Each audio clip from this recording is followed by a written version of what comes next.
Hai teman-teman, selamat datang lagi di channelku. Hari ini aku akan mengulas tentang value proposition dari Alexander Osterwalder dan Wes Pigner dalam bukunya yang berjudul Business Model Generation. Jika teman-teman sedang mencari ide untuk bisnis yang bisa menghasilkan jutaan sampai miliaran rupiah, atau teman-teman lagi pengen membuat sesuatu yang bermanfaat bagi orang banyak dan bisa merubah dunia, teman-teman mungkin akan bingung menentukan pilihannya.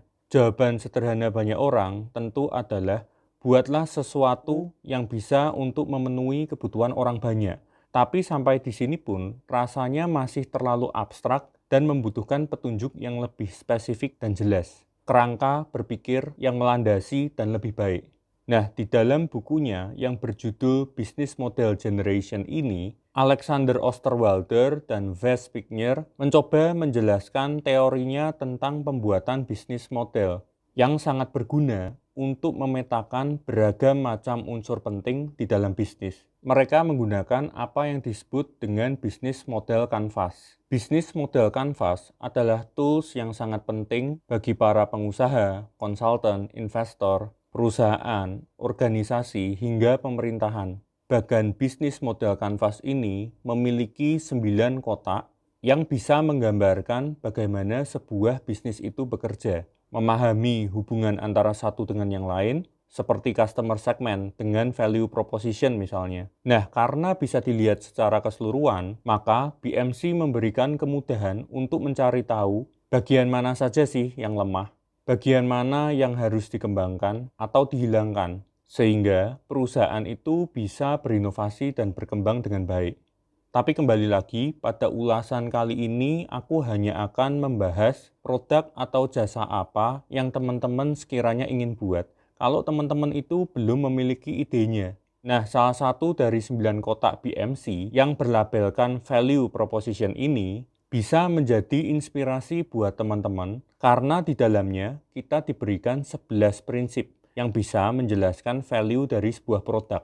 Yang pertama adalah kebaruan atau newness, adalah sesuatu yang tidak pernah ada sebelumnya. Ketika produk atau jasa yang teman-teman tawarkan memiliki kebaruan, maka daya tariknya akan sangat besar. Karena pada dasarnya manusia akan selalu haus terhadap pengalaman baru dan ingin mencoba sesuatu yang baru untuk memecahkan masalah mereka. 2. Kinerja atau performance. Meningkatkan kualitas produk atau kinerja di dalam pelayanan adalah cara umum untuk membuat sebuah nilai tambah. Hal ini biasanya banyak terkait dengan akomodasi mesin-mesin atau teknologi yang lebih baru ya. Misal dalam dunia percetakan, dari sebelumnya mesin printer biasa yang mampu menghasilkan 30 lembar per menit, diganti menjadi mesin printer digital baru yang mampu menghasilkan 80 lembar di setiap menitnya. 3. Customisasi. Artinya di sini adalah sebuah produk dapat disesuaikan dengan kebutuhan customer. Contohnya di sini adalah bisnis custom sepatu. 4. Penyelesaian pekerjaan. Hari-hari ini semakin banyak jenis pekerjaan dan di dalam pekerjaan itu sendiri terdapat beberapa komponen atau tahap pekerjaan di mana tidak semua orang bisa memiliki keahlian untuk mengerjakannya dengan baik dan cepat. Maka di sini ditawarkanlah sebuah produk atau jasa yang bisa membantu customer dalam menyelesaikan pekerjaannya. Contoh di sini adalah Rolls-Royce yang memenangkan penawaran untuk memproduksi dan melakukan perawatan mesin di industri penerbangan. Dengan nilai yang ditawarkan Rolls-Royce untuk menyelesaikan pekerjaan dalam urusan mesin, maka perusahaan dapat memfokuskan sisa pekerjaannya untuk melakukan hal yang lain. 5. Desain. User interface adalah hal yang tidak bisa diabaikan. Ketika produk yang teman-teman tawarkan memiliki desain yang sangat baik dan sesuai dengan customer segmennya teman-teman,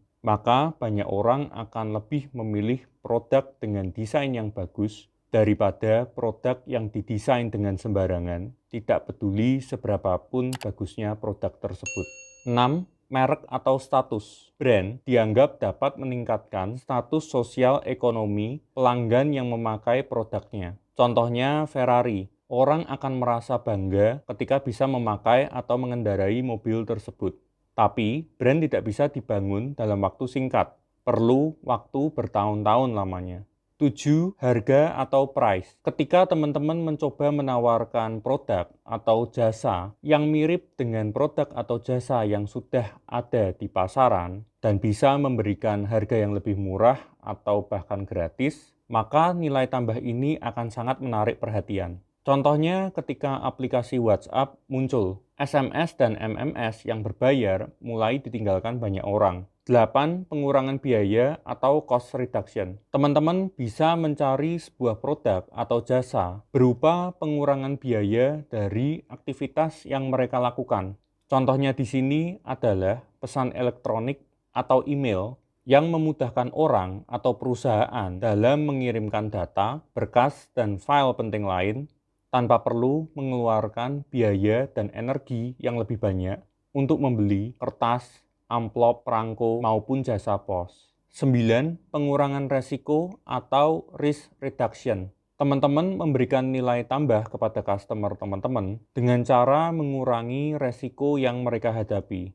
Contohnya di sini, teman-teman memberikan pelayanan yang memiliki garansi produk atau jasa akibat produk atau jasa tersebut rusak atau tidak dapat digunakan. Contoh di sini misalnya kompetitor memberikan garansi 1 tahun, sementara teman-teman memberikan garansi 5 tahun. Hal ini pastinya menjadi pembeda. 10. Akses atau kemudahan. Nilai tambah di mana teman-teman membuat sebuah produk atau jasa yang lebih mudah dijangkau oleh customer, di mana sebelumnya produk atau jasa tersebut susah untuk ditemukan atau didapatkan. Contohnya di sini adalah Shopee dan Tokopedia. Dulu orang-orang di Papua atau daerah timur mungkin susah sekali untuk bisa kulaan atau mendapatkan barang-barang yang mereka inginkan.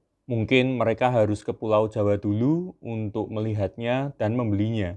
Tapi sekarang dengan adanya marketplace seperti Shopee dan Tokopedia, ya semua menjadi dimudahkan dan mereka bisa melakukan akses pembelian hanya dari handphone mereka.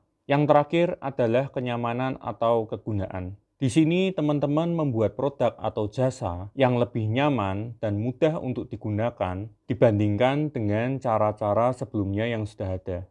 Untuk para programmer, biasanya kenyamanan dan kemudahan ini seringkali disebut sebagai user experience. Dan hal ini biasanya erat kaitannya dengan user interface juga. Contoh di sini misalnya aplikasi makanan A dan aplikasi makanan B. Aplikasi makanan A, dari pertama kali kita masuk ke aplikasi sampai melakukan proses pemesanan makanan, itu misalnya membutuhkan 6 langkah atau 6 kali klik. Sementara aplikasi makanan B hanya membutuhkan 3 kali klik.